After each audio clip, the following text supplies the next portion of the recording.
this year, Stu? I got 1 year of behind the wheel experience here.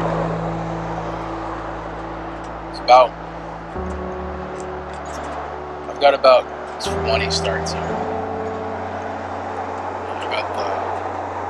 I got the last year. Last year was open to this date.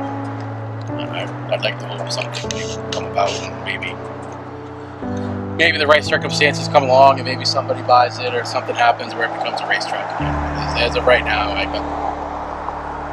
was lucky enough to get the last year and a year in here. 21 or 22 starts. It's just,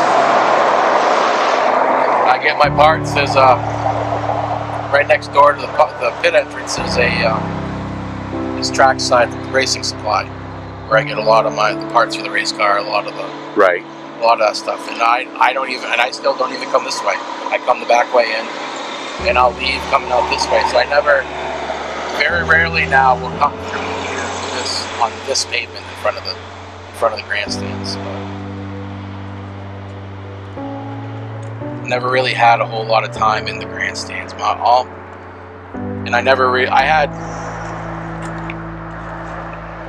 had a whole bunch of time in the grandstands. I went to them. I probably count on one hand the amount of times I went to the grandstands, but the vast majority of my time spent here was in the pit area.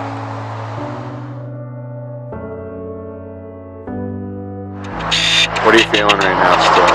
It's sad.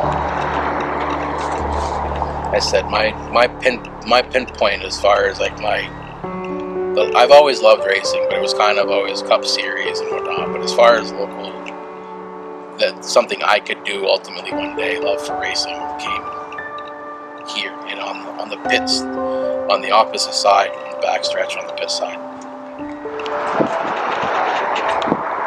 If you had to say something to the owner right now, what would you say? I don't care. I won't mention him by name. Everybody obviously knows his name. But why? Why be like that and take away such a huge part of somebody else's? Even with you moving on, doing your own thing, getting your money, going whatever,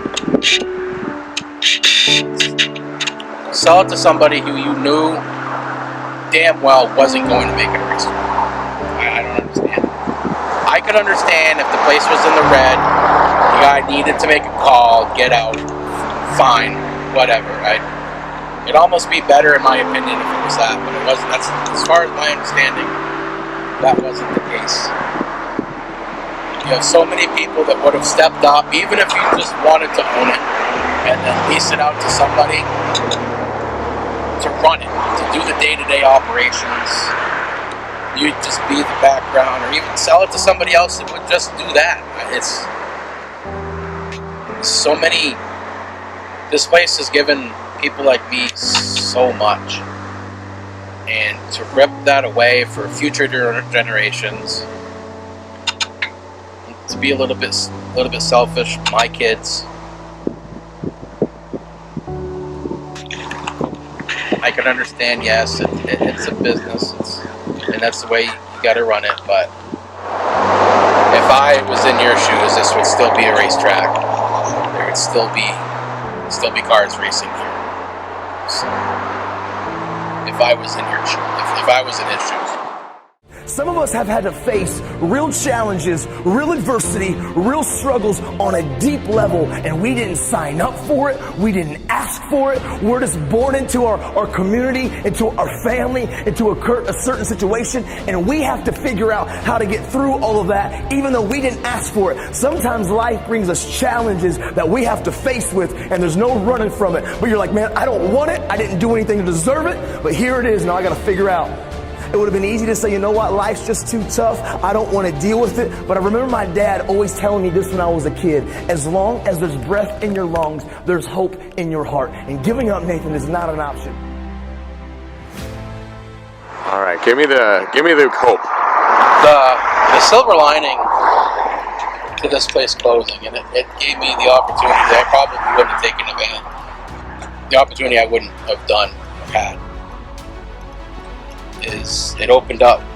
So that now I call Star Speedway home now. It's a very well run track. It's fair.